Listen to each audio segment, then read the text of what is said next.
আজকে একটা দুঃখের কথা আপনাদের কাছে শেয়ার করি, ঠিক আছে? তো যারা সহজ সরল মানুষ বা একটু দুর্বল প্রকৃতির, তাদের জীবন এই বর্তমান পৃথিবীতে তাদের চলা খুবই কঠিন।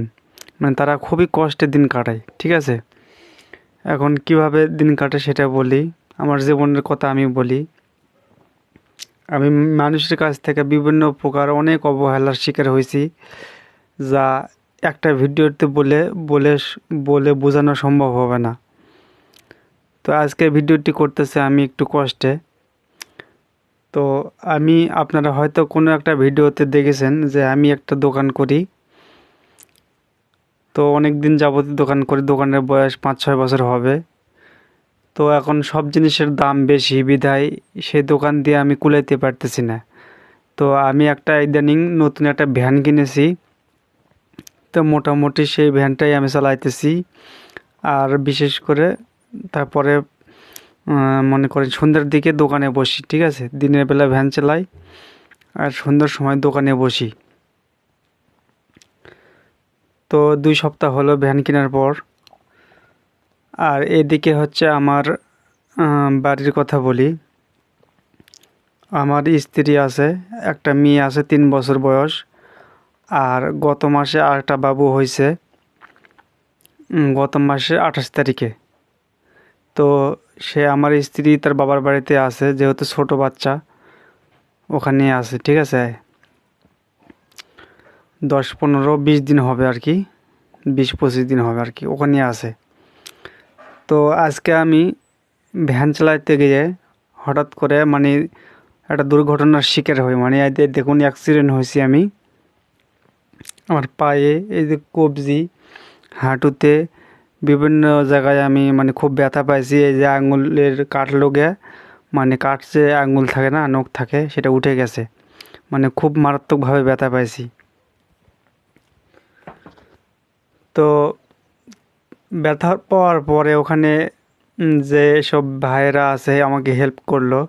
তারা আমাকে ধরে নিয়ে যে ডাক্তারখানায় নিয়ে যে উম, দিয়েছিল। ওখানে ডাক্তার আমারে ব্যান্ডেজ করছে, ওষুধ দিছে। তো খাওয়ার পরে ওখানে আমি রেস্ট নিতেছি ঘন্টাখানেক, ওখানে শুয়েছিলাম, ঠিক আছে? তো ওখানে আমি আমার ওয়াইফকে মানে আমার বউকে ফোন করে বললাম যে আমি অ্যাক্সিডেন্ট করছি। তো তো এটা বলার পর তার রিয়াকশন খুব একটা মানে আমরা একটা যে মানে একটু ভালোবাসা বেশি দেখাই না, যদি আত্মীয় স্বজন মানে খুব কাছের মানুষ মারা গেলে একটু বিচলিত হয়, কিন্তু আমার বউ ওই রকম না। সে এক বিষয়টা নর্মালি, ঠিক আছে? ঘটনাটি ঘটে আজ সকাল 10টা বাজে। আর আমি ফোন করেছি আমার বউয়ের কাছে 11টা বাজে। এখন বাজে রাত 10টা। তার স্বামী যে অ্যাক্সিডেন্ট হয়েছে, একটা মিস কল দিয়া, একটা ফোন দিয়ে খবর পর্যন্ত নিল না এখন পর্যন্ত। চিন্তা করেন। তে আসলে কি ভাই, দুর্বল হয়ে পৃথিবীতে থাকা খুবই কষ্টকর, ঠিক আছে?